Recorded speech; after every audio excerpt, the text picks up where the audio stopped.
Hello soap fans, today I'm going to be showing you how I make melt and pour cupcake soap. Now I got the idea from another YouTube user, but I can't remember their channel name, so I apologize. If I find it, I'll try to put it in the video description. Anyway, so the idea is to make the frosting on top of the cupcake out of one solid piece of melt and pour. And I made the frosting top by taking these particular Twizzlers. They've got all these, bunches of ropes all twisted together. They're not the hollow kind. They're pretty solid. These are basically the peel ones. You could peel them apart in long strings, and so you want to make sure you get those because they have the most full body, and they're going to make the prettiest looking frosting twirl. So what I did was, if it wasn't long enough, I had to cut them at a taper and glue them together, and then I twisted them up in a swirl shape, and I cut and glued and secured them. I used toothpicks to secure them until the glue was fully dried, but you could do it however way you want.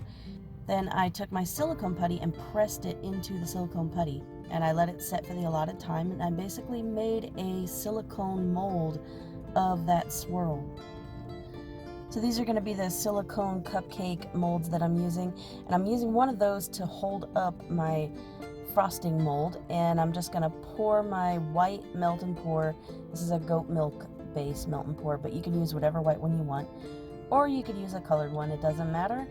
But I'm going to go ahead and just pour it into this mold and try not to let it overflow. So just be super careful as you do this. The cupcake molder on the bottom is just for support, so this doesn't tip over. I don't mind that there's a few little chunks in there because it's all going to solidify into one piece anyway. Alright, so now the soap has hardened in the mold, and we are going to start releasing it from the mold. I'm going to pull out on the sides. This stuff is a bit stiff. Maybe I could have made it a little thinner so it wouldn't be so firm, but the firmness is also good for it holding its own when you're trying to stand it up. But I'm just going to loosen it, getting my thumb in here around the edges, and gradually just pull and peel until I get this thing out. And I'm also going to be pushing from the bottom to kind of pop it out from the base. And you can see here that we have this beautiful frosting top for our cupcakes. Now I'm going to have to trim up the edges because they're a little rough. So I'll just take a knife or something and just carve around the bottom until it's nice and smooth and a little more rounded. Now I'm going to go to work on my smaller embeds. I took some of this silicone putty. You can get it at a craft store. It's pretty common. I made these little fruit pieces out of clay. It's a blackberry, a strawberry, and an apple. And I basically just let them dry until they were nice and hard. It is regular air dry clay. And this is what I'm going to be using to make the impressions for these fruits that I'm going to put on top of my mold. So when you open this box, there's going to be 2 tubes inside. There's already some missing because I made that big mold for the frosting tops, so it's usually fuller than this. But you take 50-50 equal amounts of both, and then you blend them together by just kneading them together very thoroughly in your hands, and you immediately get to work putting your embeds in there because it will start to harden pretty quickly. And looking back now, I suppose I should have used much less than this. Maybe did 3 smaller pieces for each mold, because I feel like I'm wasting like a massive chunk of this, and it's not cheap. That's the problem. I'm kind of sad that I didn't think ahead and do like I did with my frosting mold and just make enough to cover the pieces, but oh well, it's too late now, honestly, because it's gonna harden now. So I'm just gonna make a nice round flat space that I can so I can keep this and just wash and reuse it. And since it's nice and thick, it'll last me for years to come. And now I'm just gonna wait for this to harden, and I'll come back and pop those out. So I've popped those fruits out of the mold, and I washed the mold because it does leave a little bit of clay dust in there, so you want to wash it really, really well. So I'm going to go ahead and start mixing my melt and pour. I'm going to be using 3 different colors: green for the apple, red for the strawberry, and a very, very dark purple, almost black, for that blackberry. And I'm gonna pour a little bit of that into 3 different silicone cups so that I can mix my colors into this little bit of melt and pour soap. And I can go ahead and drizzle it into, I can sort of bend the cup and make it act like a funnel to pour these into these tiny little molds here. I'm just gonna mix that up. This is my green for the apple. I'm gonna need a little bit more here, so just put a few more drops in. That's the only thing about these liquid colorants from the craft store. You have to use so much product to get it to the color that you want, but you do have to work quickly here. This is a small amount of clear melt and pour. If you want a darker color, you have to use clear melt and pour, because if you use a white melt and pour, your colors are gonna come out pastel, kind of lighter babyish colors. So I want it a darker green using clear. Yeah, I think that might be about where I want it, I think. So we're gonna go ahead and try to pour this.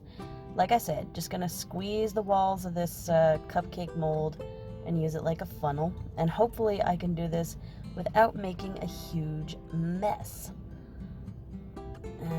Just gotta stop before it's too full. And yeah, I think that's gonna work just fine. I'll try to do a little bit of a stem, but if I can't, then I can't. All right, now we're going to work on our blackberry. I've got the purple colorant dripped in there, but I need a little bit more melt and pour. This is starting to thicken up. I'm probably gonna have to heat it up in the microwave again just to sort of remelt it so I'll be able to actually pour this. It's getting way too pasty, and as you can see, you got to be very careful because the cupcake mold is purple like that on the outside because it did boil over a little bit the last time I heated it. It's literally just a few seconds and it can boil right out of that thing. All right, we've got it all liquid again, so we're good. I'm happy. This is gonna be just about the perfect color that I want it, so we're gonna pour this into our mold. All right, funnel technique and pour, pour, pour. Made a little bit too much, but that's okay. You can save this and remelt it later for a different project. So here I'm attempting to put some green in the leafy part of the strawberry mold, but I don't know if this is going to show up. I mean, the red might be so dark that it just totally washes that out, so this may or may not work. We're just going to have to wait and see. All right, now we're going to work on the strawberry portion. We're going to add a whole lot of red to this clear melt and pour. I love the way that just bleeds together. And then we're just going to mix it up. I'm using a plastic, the blunt end of a plastic fork, and just whatever I have on hand. And just pour it on in there. Yeah, I think this is going to be too dark to see any of that green, but that is okay as long as the shape of the strawberry is visible and obvious and it is red. I think everybody will get what it is. All right, here are my fruit embeds. They are done, and I think they turned out amazing. No, you can't see the green part on the strawberry, but like I said, that is fine. It still looks like a strawberry. Actually, it looks like gummy fruits. So this is going to be our apple cake base, and it's the white soap, so it'll be a pastel. Put some green coloring in there. It'll be a nice creamy light color. A little more green, just a couple drops there. Maybe 3. Is that a cool spread or what? Wow. Oh, much better, much better. So now I'm adding some green apple fragrance, and this stuff is just awesome. I love it. You don't need a whole lot though, it's kind of strong. And this is just 1 cupcake, so just a little drip drop of it and we are good. All right, so we're just gonna pour this into our cupcake mold and let it firm up. It's gonna be so awesome.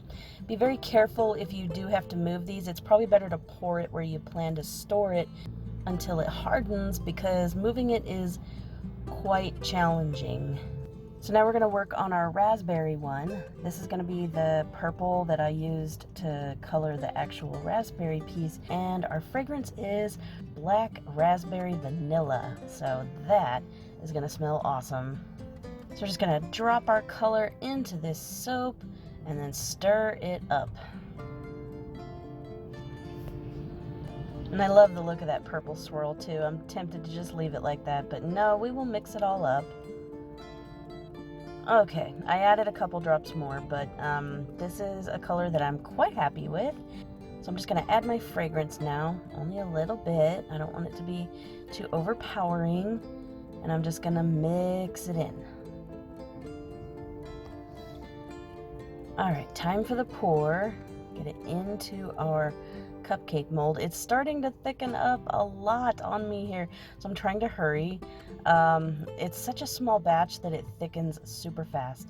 So I ended up having to just microwave it a little bit to get the rest of it in here. And we will just top this off and smooth it out. So now we're going to work on our strawberry soap, and this is going to be fragranced with strawberries and cream with our same red colorant. In goes our dye. We'll start with just a few drops. I want it to be definitely a pastel pinkish. That does look kind of creepy when you're just swirling it in, but we're gonna keep going so it doesn't look creepy. All right, in with our fragrance. Success, I would say, wouldn't you? And now here's all three, the tops and the cupcake bases with the little fruit bits that we're gonna top them with. I've got some clear melt and pour here that we're gonna use as sort of a glue to glue all these pieces together. I'm just gonna glue this right on top of the cupcake base. The frosting is not scented, but the cupcake bases are. So basically I've just smeared the clear melt and pour onto the white frosting and quickly pressed it onto the cupcake bases. And I just sort of make sure I press it good and firm so it will stay. And here's the last one. And here is the pink strawberries and cream cupcake. So cute. I love this. It is awesome. Here is our blackberry one. You know, you almost want to eat these, but that would really probably send you to the hospital, so don't do that. The raspberry was better than I thought it was going to be. It looks like there's an actual raspberry sitting on top. The smell in this room is just it just smells like a big dessert bakery. It's awesome. And here's our green apple. I got a little bit of a stem up top there. I used a little bit of brown in the melt and pour for that. You could use whatever you have on hand. This is just beautiful. I love the green, the little light minty green with the darker embed green on top. These are holding together pretty good. I think the best way to package this is either a clear box or with some shrink wrap so it will hold its shape. Another YouTuber said that if you get a cupcake soap, what you could do is cut it in half and right down the middle, and then that way it's a little closer to the shape of a bar soap so you could use it. Thank you for watching. Have a great day. I hope you enjoyed this video. Please comment, rate, and subscribe. And down in the comments, let me know what kind of cupcake you would design if you were going to do a cupcake soap.